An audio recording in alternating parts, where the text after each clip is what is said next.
தமிழகத்தில் காலியாக உள்ள உதவி மக்கள் தொடர்பு அலுவலர் உள்ளிட்ட பல்வேறு பணியிடங்கள் நிரப்பப்படுமா என்ற எதிர்பார்ப்பு செய்தித்துறையில் எழுந்துள்ளது.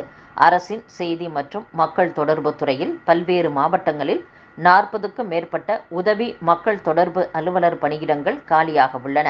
அத்துடன் தமிழக அரசு திரைப்பட பிரிவு, தமிழக அரசு எம்ஜிஆர் திரைப்படம் மற்றும் தொலைக்காட்சி நிறுவனத்தில் 100 பணியிடங்கள் காலியாக உள்ளன. தமிழக அரசு திரைப்பட பிரிவு, தமிழக அரசு எம்ஜிஆர் திரைப்படம் மற்றும் தொலைக்காட்சி நிறுவனத்தில் 100 பணியிடங்கள் காலியாக உள்ளன. செய்தித்துறையில் முக்கிய கூடுதல் இயக்குனர் பணியிடமும் காலியாக உள்ளது. காலியாக உள்ள இந்த பணியிடங்களை பதவி உயர்வு வாரியாக நிரப்ப வேண்டும்.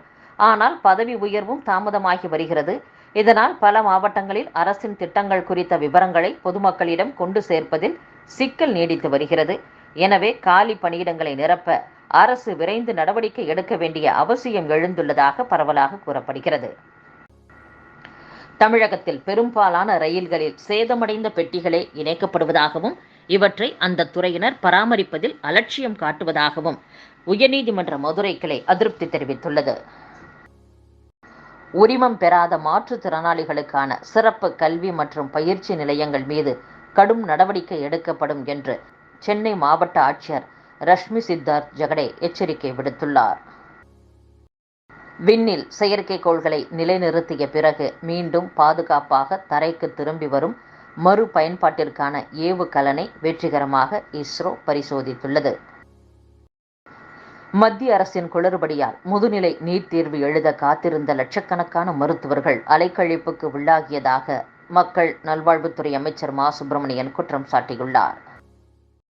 ஆம்பூர் கூட்டுறவு சர்க்கரை ஆலையை மீண்டும் இயக்க வேண்டும் என்று சட்டப்பேரவையில் மானிய கோரிக்கை விவாதத்தின் போது ஆம்பூர் எம்எல்ஏ ஆர். விஸ்வநாதன் கோரிக்கை விடுத்துள்ளார்.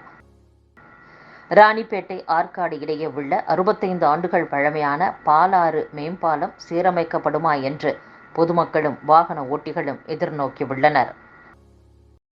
சென்னை பூந்தமல்லியில் புகாரை பதிவு செய்ய லஞ்சம் கேட்டதாக ஆடியோ வெளியானதால் பெண் காவல் ஆய்வாளர் காத்திருப்போர் பட்டியலில் வைக்கப்பட்டுள்ளார். சென்னை பூந்தமல்லி அருகே காட்டுப்பாக்கம் பகுதியைச் சேர்ந்த திவ்யா என்பவர் குடும்ப பிரச்சினை காரணமாக பூந்தமல்லி அனைத்து மகளிர் காவல் நிலையத்தில் புகார் ஒன்றை கொடுத்துள்ளார். இந்த புகாரை பதிவு செய்து வழக்கை விசாரிக்க காவல் ஆய்வாளர் இந்திராணி 2000 ரூபாய் கேட்டதாக ஆடியோ ஒன்று வெளியாகி சமூக வலைதளத்தில் வைரலானது குறிப்பிடத்தக்கது.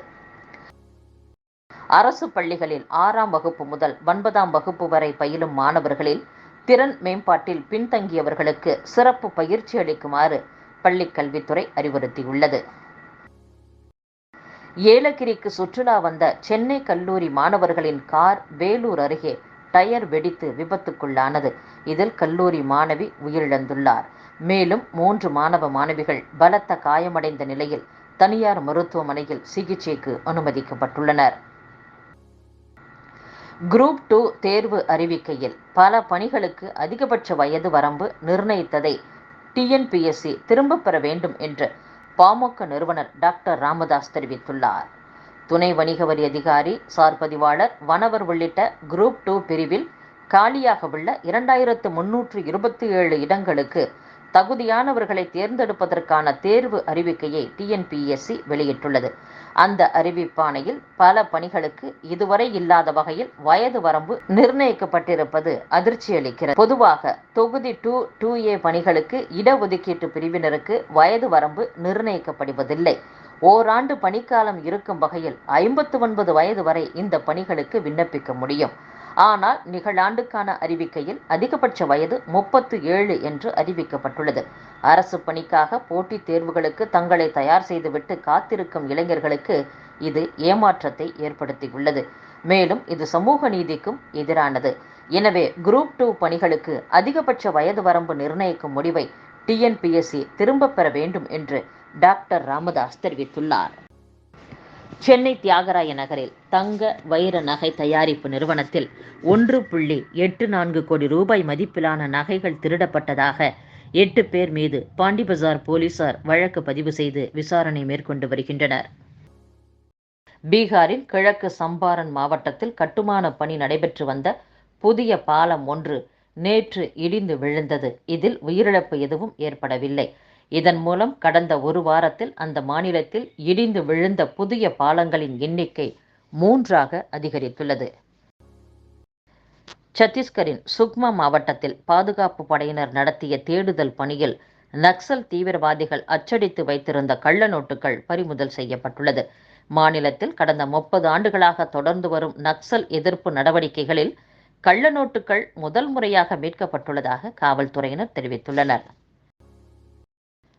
புதிய 3 குற்றவியல் சட்டங்கள் நாட்டில் முக்கிய மாற்றங்களை ஏற்படுத்தும் என்று மத்திய சட்டத்துறை இணை அமைச்சர் அர்ஜுன் ராம் மெக்வால் நம்பிக்கை தெரிவித்துள்ளார். ஜம்மு காஷ்மீரில் பயங்கரவாதத்தை நிலைநிறுத்தும் ஊடகமாக இணையதளம் மாறி வருகிறது என்று காவல்துறை தலைவர் ஆர். ஸ்வைன் தெரிவித்துள்ளார். வங்கதேச பிரதமர் ஷேக் ஹசீனாவுக்கு 500 கிலோ அன்னாசி பழத்தை திரிபுரா முதலமைச்சர் மாணிக் சாகா அனுப்பி வைத்துள்ளார். நல்லெண்ண அடிப்படையில் இந்த அன்பளிப்பு வழங்கப்பட்டதாக திரிபுரா சார்பில் தெரிவிக்கப்பட்டுள்ளது.